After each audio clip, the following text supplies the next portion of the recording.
Fascist অবৈধ সরকার আছেন, দেখেন 14 বছর ক্ষমতায় থেকে দেশটাকে কিভাবে গণতন্ত্রের অধিকার হরণ করতেছে, ভোটের অধিকার হরণ করতেছে। এ সরকারকে আর আমরা ক্ষমতায় রাখবো না। এ সরকারকে জনগণের ভোটের অধিকার ফিরিয়ে দেওয়ার জন্য আমাদের এই আন্দোলন, জনগণের অধিকারের জন্য আমরা এই মাঠে আছি। জাতীয়তাবাদী দল কোনোদিন দলে ক্ষমতায় যাওয়ার জন্য আন্দোলন করে না, তারা জনগণের জন্য আন্দোলন করে। আমরা এই অবৈধ সরকারের হুমকি তামকি বই পাই না। আজকে দেখেন আমাদের বিভিন্ন এলাকা থেকে কিন্তু অনেক মানুষ অনেক আগেই সমাবেশের জন্য সফল করার জন্য এসে গেছে।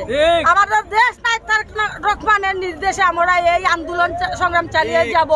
এই সংগ্রামে আমরা আমাদের দাবি দেওয়া না পূরণ না হওয়া পর্যন্ত আমরা রাজপথে আছি, রাজপথে থাকবো।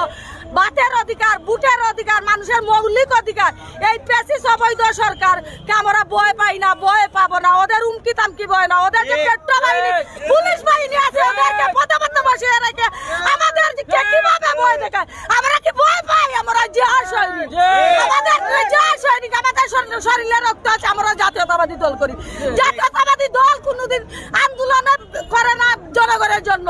তাদের মতন টাকা লুটপাট করে দেশের টাকা বাইরে পাচার করার জন্য আন্দোলন করে না।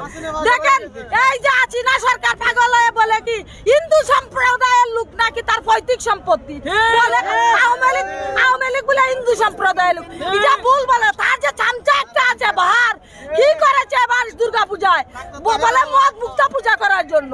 বুঝা যায় আমরা হিন্দু সম্প্রদায়ের লোক, সংখ্যালঘু লোক, তার পৈতৃক সম্পত্তি। এবার হিন্দু সম্প্রদায় সনাতন ধর্মাবলম্বী বুঝে গেছে যে এই আওয়ামী লীগ ফ্যাসিবাদী অবৈধ সরকার ভোটের জন্য কি করতে পারে, ক্ষমতার জন্য কি করতে পারে। এই সরকারকে আর ক্ষমতায় রাখা যাবে না যতদিন পর্যন্ত আমাদের ন্যায্য অধিকার ফিরে পাবো না, জনগণের অধিকার ফিরে না আসবে। আমরা রাজপথে আছি, ঢাকা শহরে আছি, থাকবো, আন্দোলন সংগ্রাম চালিয়ে যাবো, মাঠে থাকবো। আমরা বাংলাদেশ জাতীয়তাবাদী মহিলা দল।